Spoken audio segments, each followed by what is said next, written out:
This is the story.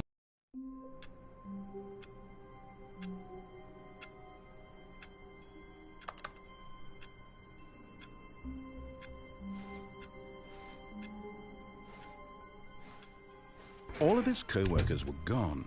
What could it mean? Stanley decided to go to the meeting room. Perhaps he had simply missed a memo.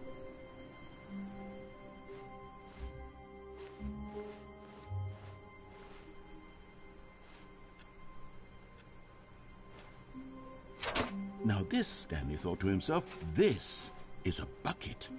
And indeed it was.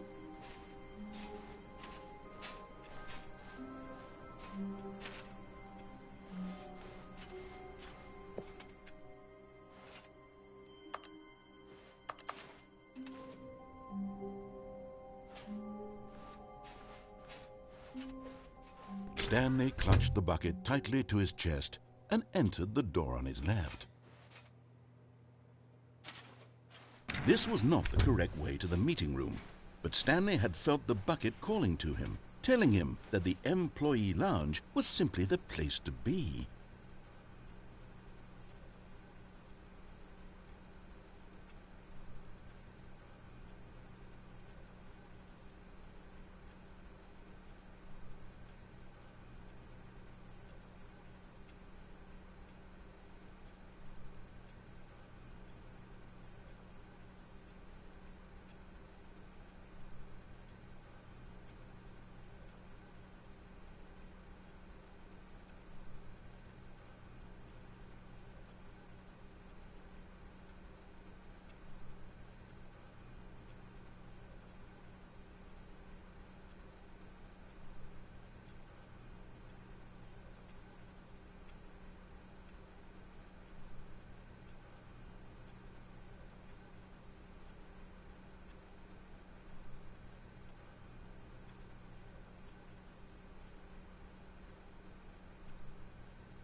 And here it was. Had the bucket turned out to be correct? Was this better than the meeting room?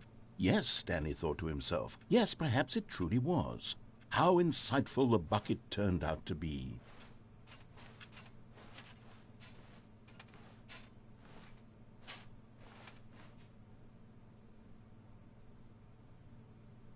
Truly, being here with the bucket was a grand adventure. Stanley reflected on all they'd been through together. First, walking through the door on the right, then walking to the lounge, then arriving at the lounge. What a thrilling journey the bucket had inspired.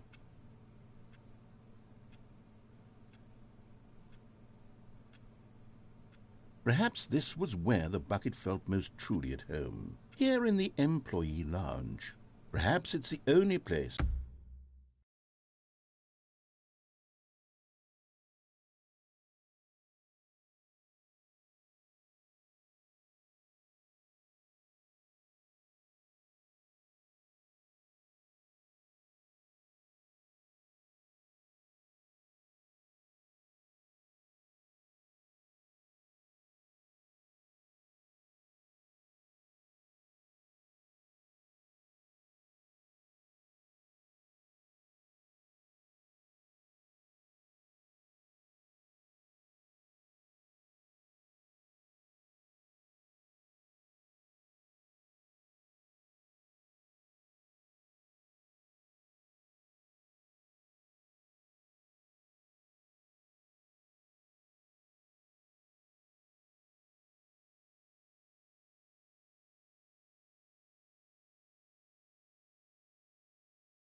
a bucket can even feel at home.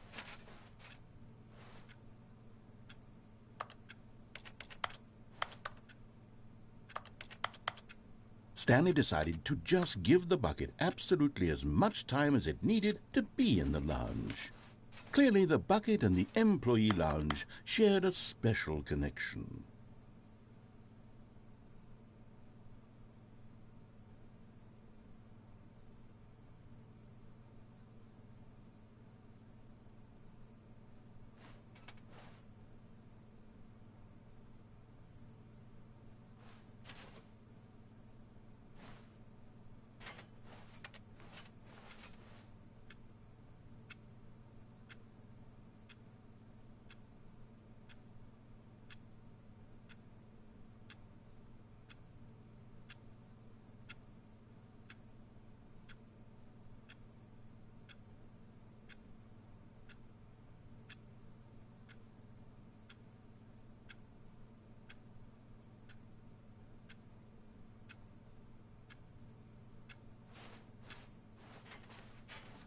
But finally, the bucket was done being in the lounge, and they took the first open door on their left to get back to business. No, Said the bucket. don't go to the meeting room. Go somewhere else. The cargo lift, yes. Go there. Go. Good. Said the bucket. Now ride the lift all the way to the top. There's something up there I need you to do. Stanley did not question why or how this bucket was speaking to him. It should have alarmed him, of course, because buckets can't talk. But Stanley chose not to think about this obvious fact. He was firmly convinced that the bucket had spoken to him, and he unthinkingly did whatever the bucket asked.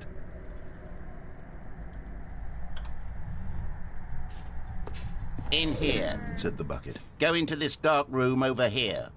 Stanley once again obeyed blindly.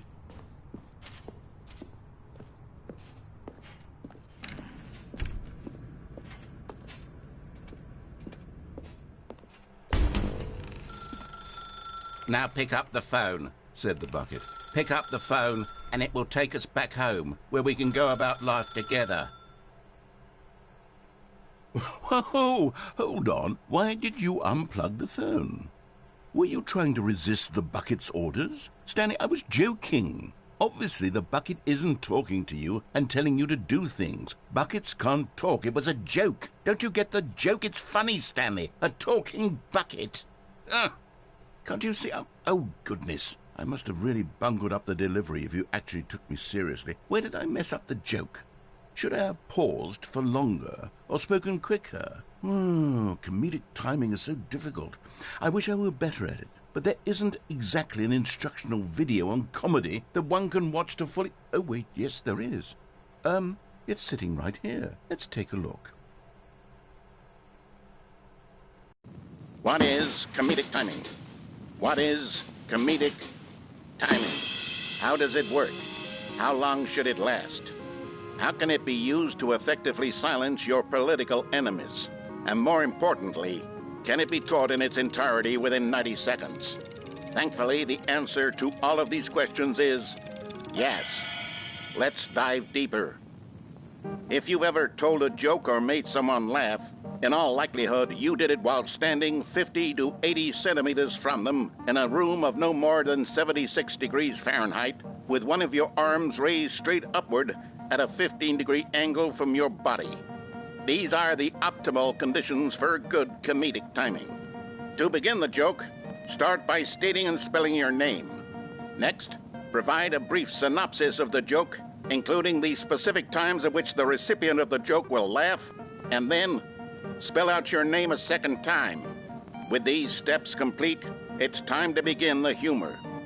Speak the entire joke in no more than 18 seconds and no less than 13 and a half, pausing only for bathroom breaks when necessary. When the joke has concluded, it is customary to inform your listener that the joke is over by declaring in your loudest possible voice, "I'm Dunny with the funny." Let's practice screaming, "I'm Dunny with the funny" now.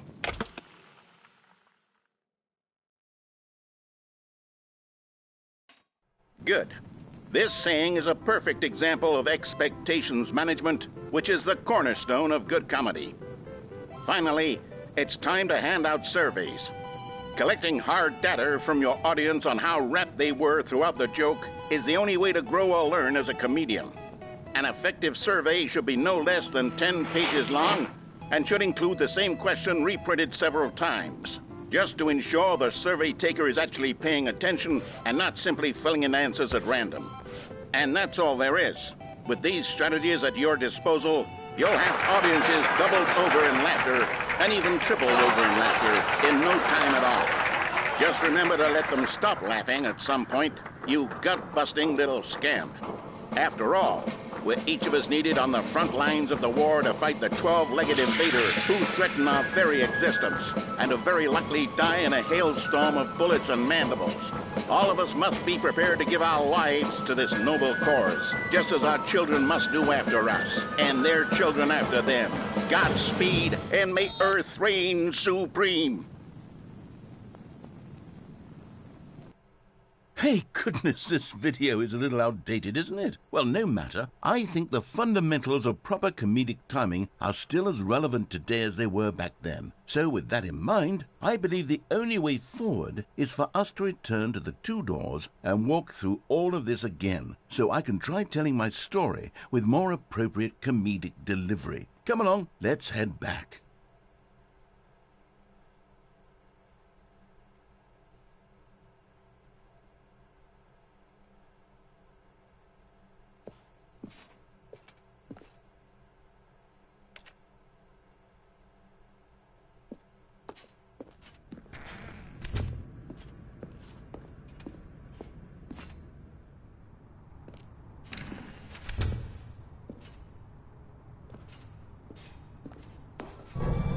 I can feel it. This time, I'm really going to nail the delivery. You'll be in stitches. A talking bucket, you'll say? How ridiculous. How absurd. What a hilarious concept. The king of comedy. That's what you'll call me. Thank goodness we had the instructional video. Otherwise, who knows where we'd be right now. Well, I wouldn't be the king of comedy, that's for sure. The bucket spoke to Stanley. The bucket spoke. The bucket spoke. Oh, I'll figure it out on the fly. No need to overthink things.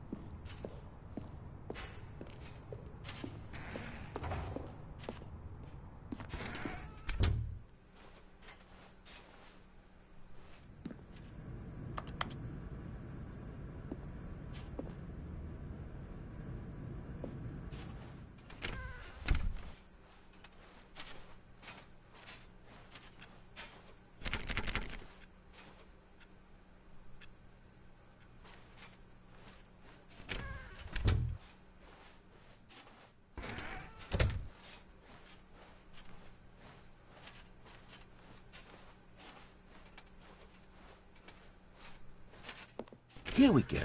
You ready? When Stanley and the bucket came to a set of two open doors, they entered the door on the left.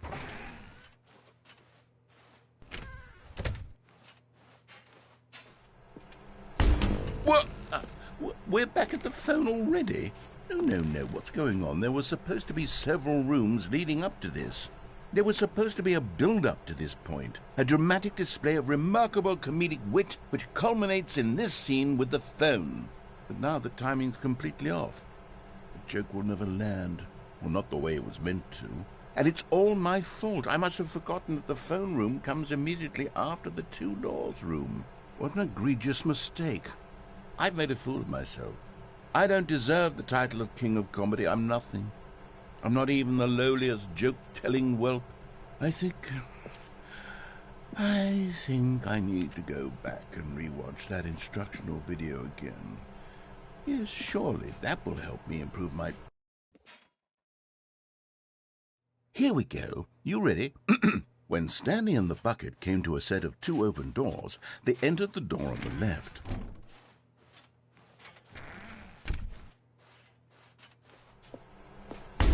What?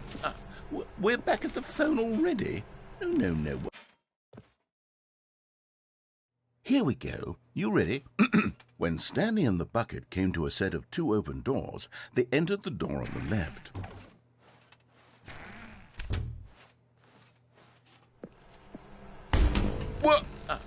We're back at the phone already?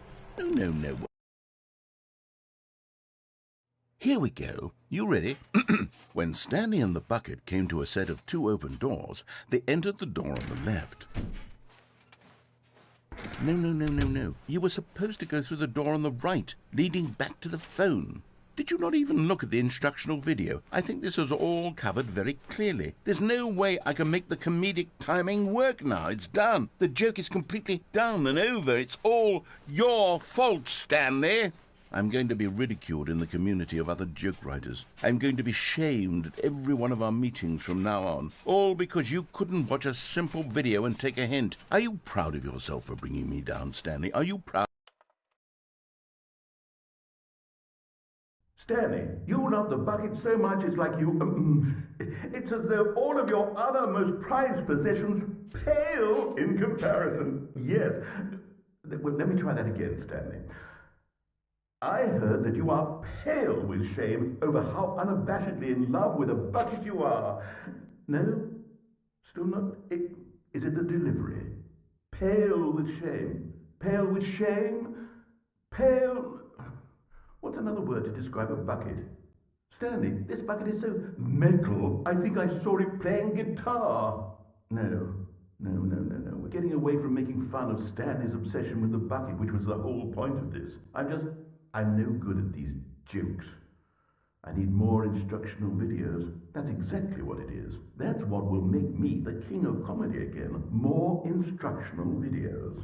Let's see.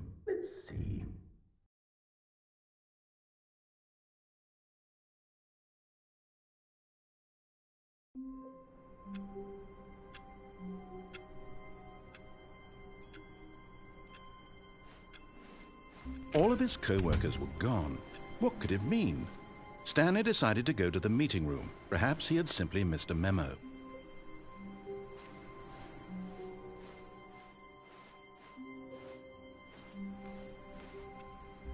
Finally, yes, the bucket. Yes, I love that bucket.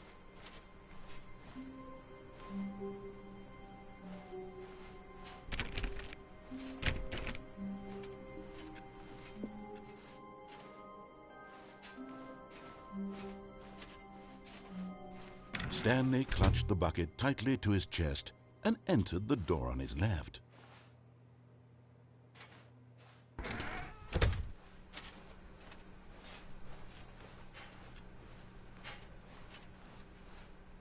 Still no one was here. Stanley needed the bucket's warmth and comfort now more than ever. Perhaps his boss's office was where he'd find answers. Stanley, we must move on from this broom closet, simply because I have no remaining stickers. If I did, you can guarantee we'd be in here for hours. But alas, no stickers.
Coming to a staircase, Stanley and the bucket walked upstairs to the boss's office.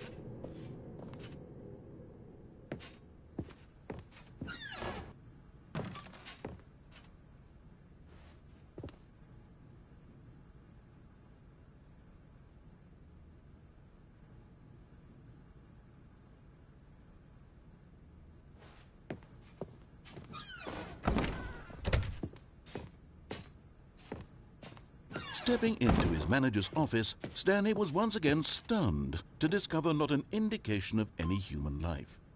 Crushed by the weight of this revelation, Stanley may have broken down into an emotional dumpster fire if not for the soothing presence of the bucket. Even now, in his darkest of hours, did the bucket's warmth and guiding light pierce the dark clouds of confusion and chaos. It would be with him always.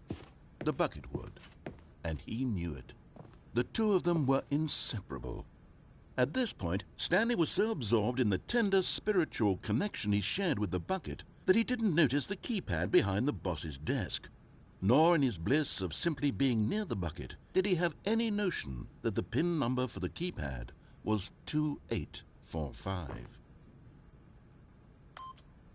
But Stanley guessed the correct code by sheer luck. Was it that the bucket knew all along?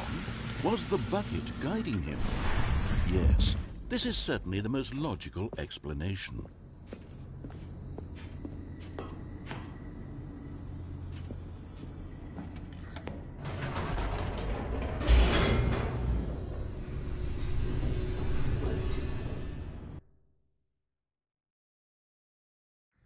The elevator raced downward, plummeting towards an unknown fate. It would be all Stanley could do to keep himself together, if not for the bucket. Soothing him, comforting him, reassuring that in this darkest moment of uncertainty, he would be all right. The bucket is here for you, Stanley. Everything will be fine.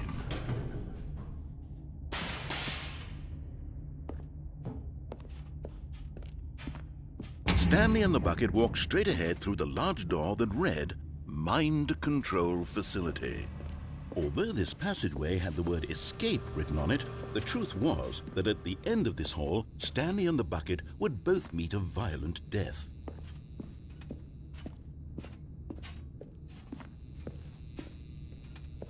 The door behind them was not shut.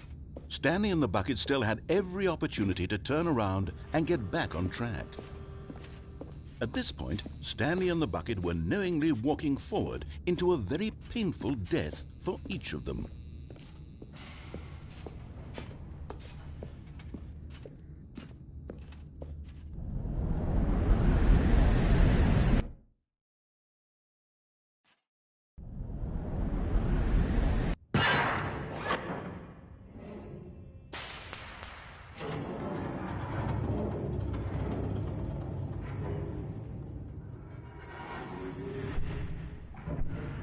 As the machine whirred into motion and Stanley and the bucket inched closer to their demise, Stanley reflected on how meaningless the bucket's warmth and comfort had turned out to be. To be sure, it puts the mind and the soul at ease to embrace the bucket, but what use is a sense of ease when you're about to be crushed to death? This is what Stanley thought to himself, and he sort of kicked himself for wasting so much time carrying a bucket everywhere. Farewell, Stanley.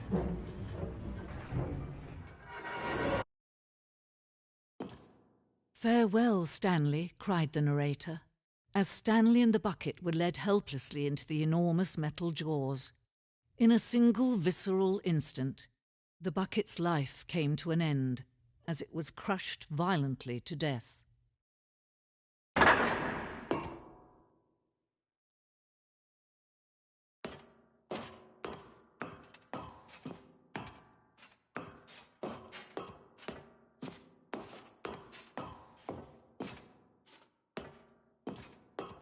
It was a shame, the death of such a magnificent bucket. It's true that all buckets are radiant in their own way, but this one stood above the rest. It was a glorious bucket to behold.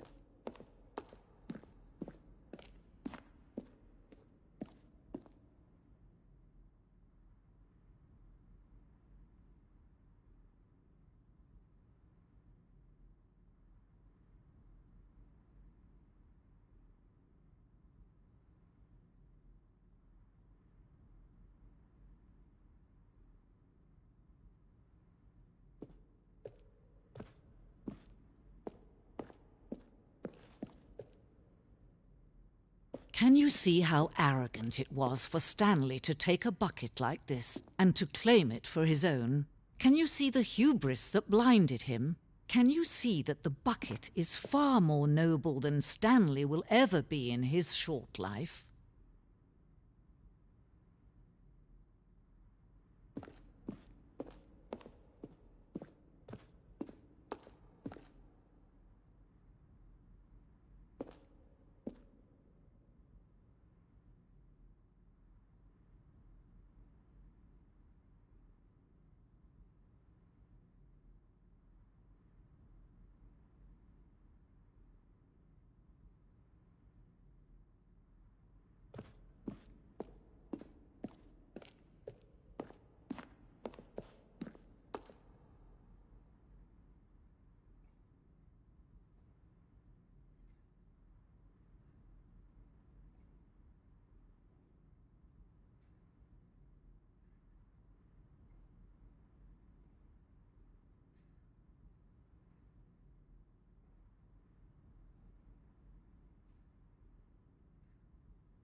No man can own a bucket, and certainly not a bucket as dazzling to behold as this one. It is man who should kneel before the bucket.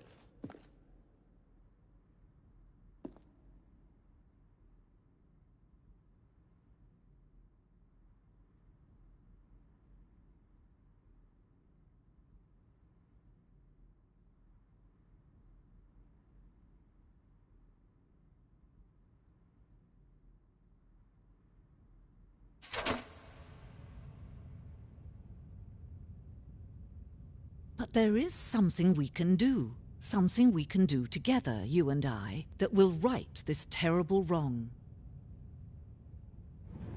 Let Stanley die. Let him be crushed by the machine. Don't reset the game. Don't give him another opportunity to run off with another beautiful bucket. We can save the world's buckets from their treatment as tools and implements if only we let Stanley die together. The bucket shall take its place as ruler, as leader, as commander of a new world, a new vision.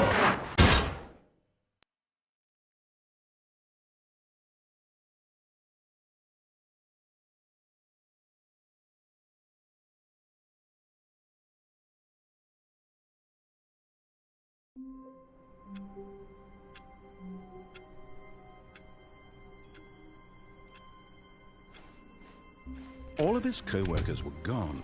What could it mean? Stanley decided to go to the meeting room. Perhaps he had simply missed a memo.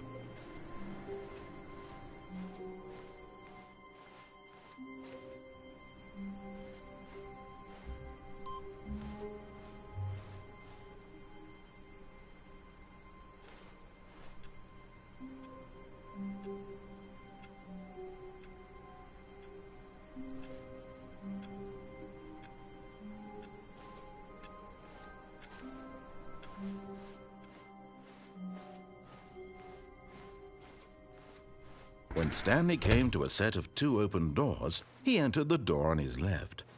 This was not the correct way to the meeting room, and Stanley knew it perfectly well. Perhaps he wanted to stop by the employee lounge first, just to admire it. Wow, yes, this room. What a beautiful room. What a gorgeous... But eager to get back to business, Stanley took the first open door on his left.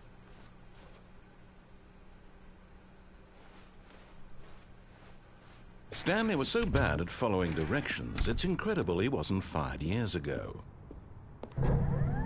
Look, Stanley, I think perhaps we've gotten off on the wrong foot here. I'm not your enemy, really, I'm not. I realize that investing your trust in someone else can be difficult, but the fact is that the story has been about nothing but you all this time. There's someone you've been neglecting, Stanley. Someone you've forgotten about. What? Really? I was in the middle of something. Do you have zero consideration for others? Are you that convinced that I want something bad to happen to you? Why, I don't know how to convince you of this, but I really do want to help you, to show you something beautiful. Look, let me prove it. Let me prove that I'm on your side. Give me a chance. Now listen carefully, this is important. Stanley walked through the red door.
Aha, perhaps you misunderstood.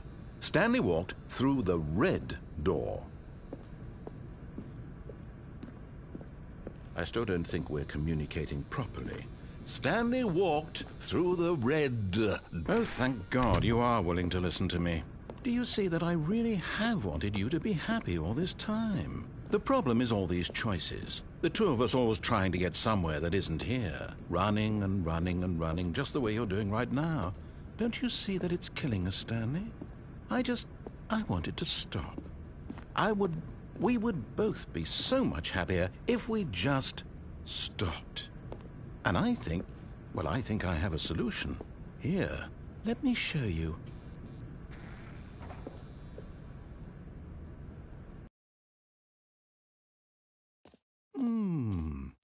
What do we want? What are we looking for? Here. Yes. Oh, it's beautiful, isn't it? If we just stay right here, right in this moment with this place, Stanley, I think I feel happy. I actually feel happy.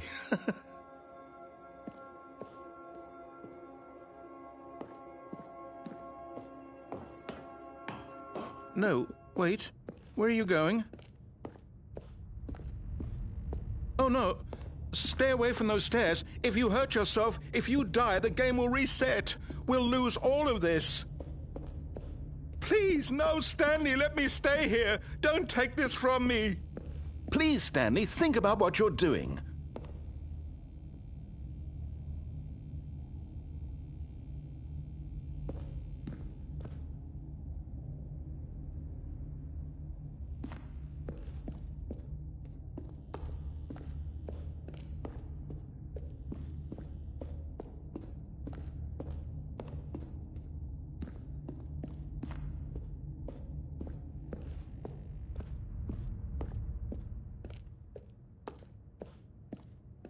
Good, good.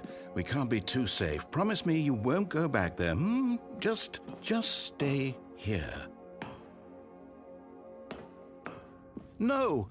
What did we talk about? You're risking everything we achieved here. You are going to stay here, aren't you?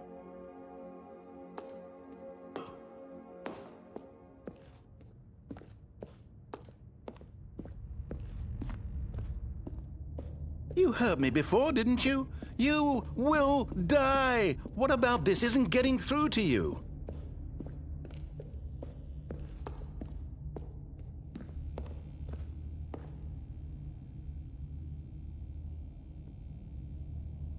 No! Oh, thank God you lived. You had me worried there for a moment. Now, no. No, what are you doing, Stanley? Please, I'm asking you not to take this away from me. I can't go back to what I was before. If you die, we'll both go back. Why are you doing this?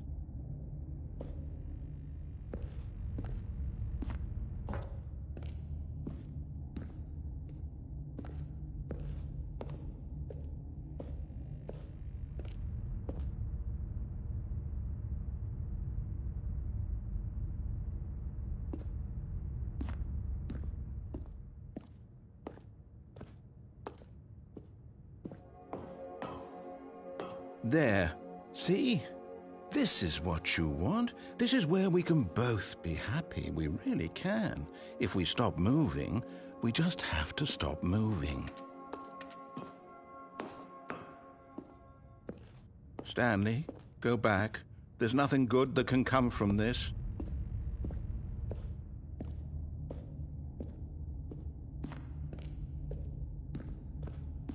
Do you just not believe me? What can I say to convince you?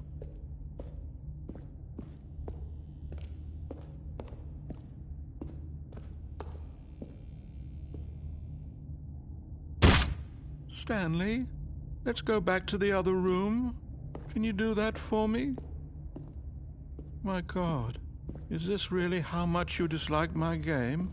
That you'll throw yourself from this platform over and over to be rid of it? You were literally willing to kill yourself to keep me from being happy. Am I reading the situation correctly?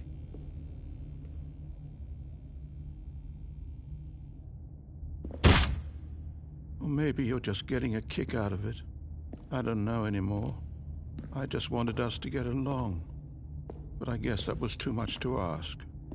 It looks like you wanted to make a choice after all. Well, this one is yours.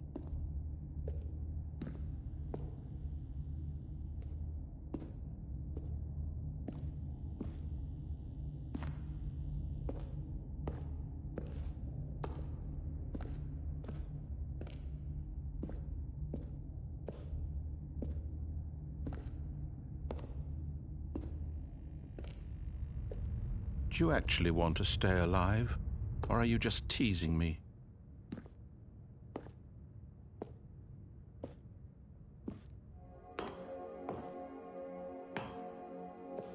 I wanted us to be happy here, Stanley. I really did. I wish I still thought that was possible.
Is it over? It's going to restart, isn't it? I'm going back.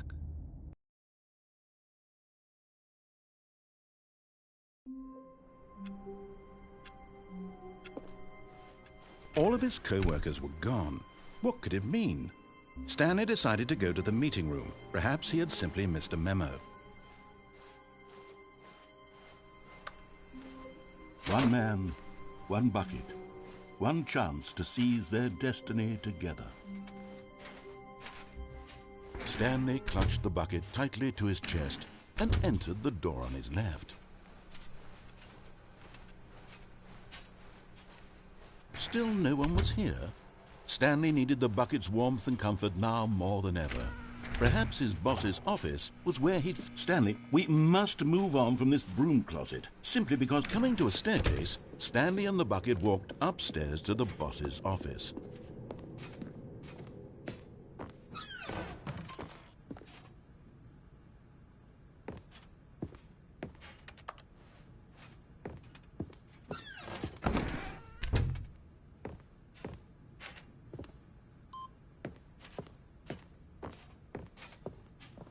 Stepping into his manager's office, Stanley was once again stunned to discover not an indication of any human life. Crushed by the weight of this revelation, but Stanley guessed the correct code by sheer luck. Was it that the bucket knew all along? Was the bucket guiding him? Yes, this is certainly the most logical explanation.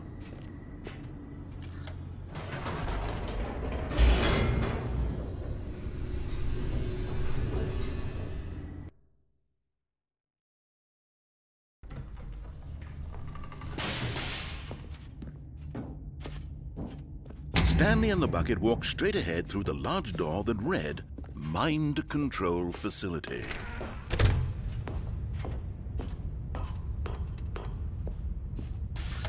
The lights rose on an enormous room packed with television screens. What horrible secret did this place hold? Stanley and the bucket both wondered to themselves.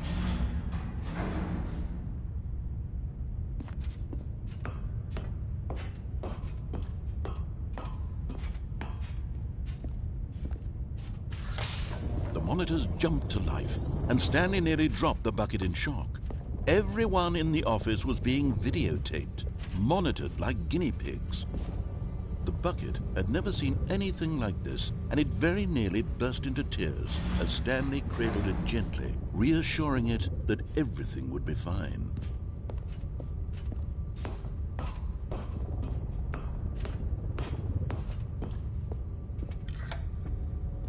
Was the bucket under the mind control facility's influence as well? Had the bucket been told to do things it didn't wish to do? What kinds of things does a bucket want to do or not want to do in the first place? These questions raced furiously in Stanley's feeble mind. No! He screamed into the bucket. He couldn't accept it. His own life in someone else's control? Never! He squeezed the bucket tighter. His one friend in the entire world. At this point, he could trust no one except for the bucket.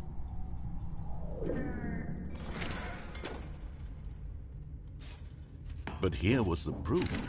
The heart of the operation. Controls labeled with emotions, happy or sad or content. Walking, eating, working, all of it monitored and commanded from this very place. And as the cold reality of his past began to sink in, Stanley decided that this machinery would never again exert its... But at the last second, the bucket jumped in and pressed the button to turn on the controls. Stanley gasped in horror. Had this been the bucket's plan all along? To take over the machine and claim the power for itself? How could the bucket have betrayed him like this? Stanley was prepared to throw the bucket away in disgust when suddenly an image appeared upon the enormous screen. Birds. Silly, silly birds. The control buttons became active again.